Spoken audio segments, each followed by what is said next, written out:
দোলযাত্রা বা দোলন উৎসব কি? এই দোলন উৎসব পালন করা হয় কেন? জয় গুরু। আত্মজ্ঞান সন্ধান চ্যানেলে আপনাদের সবাইকে স্বাগত জানাই। নমস্কার। ফাল্গুন মাসের পূর্ণিমা তিথিতে এই দোল উৎসব বা দোলন উৎসব পালিত হয়। লৌকিক কাহিনী অনুসারে জানা যায়, শ্রীকৃষ্ণ এবং রাধারানীর গায়ের রং ছিল আলাদা আলাদা। এই গায়ের রঙের জন্য শ্রীকৃষ্ণের সাথে রাধারানী সবসময় ঠাট্টা তামাশা করতেন। এজন্য শ্রীকৃষ্ণ মা যশোদার কাছে গিয়ে নালিশ জানালেন। মা যশোদাও তার প্রিয় পুত্র কৃষ্ণকে পরামর্শ দিলেন নিজে রং মাখার এবং সকলকে রং মাখানোর, যা দিয়ে সকলের গায়ের রং একই রকমের হয়ে যাবে।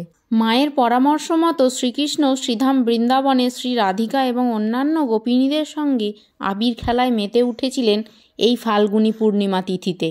সেই কারণেই এই ফাল্গুনী পূর্ণিমা তিথিতে ভগবান শ্রীকৃষ্ণ ও রাধারানীর বিগ্রহ নিয়ে শোভাযাত্রা বার হয় এবং আবির খেলায় মেতে ওঠেন বহু মানুষ।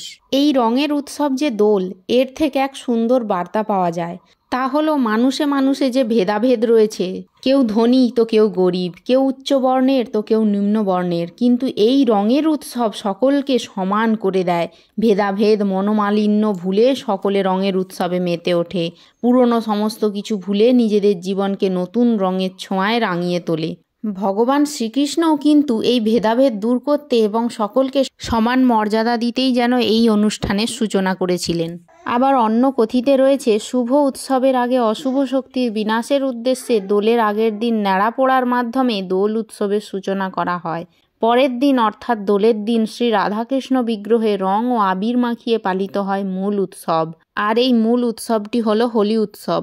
হোলি উৎসব হলো হিরণ্যকশিপু ও তার বোন হোলিকাকে নিধন এবং সঙ্গে ভক্ত প্রহ্লাদের রক্ষা ও ভগবান বিষ্ণু অবতার নৃসিংহদেবের আরাধনার উৎসব। এক অশুভ শক্তির বিনাশ ঘটিয়ে শুভ শক্তির সূচনা করে মানুষ যে আনন্দে মেতে ওঠে, এই আনন্দে মেতে ওঠার উৎসবই হলো দোলযাত্রা বা দোলন উৎসব।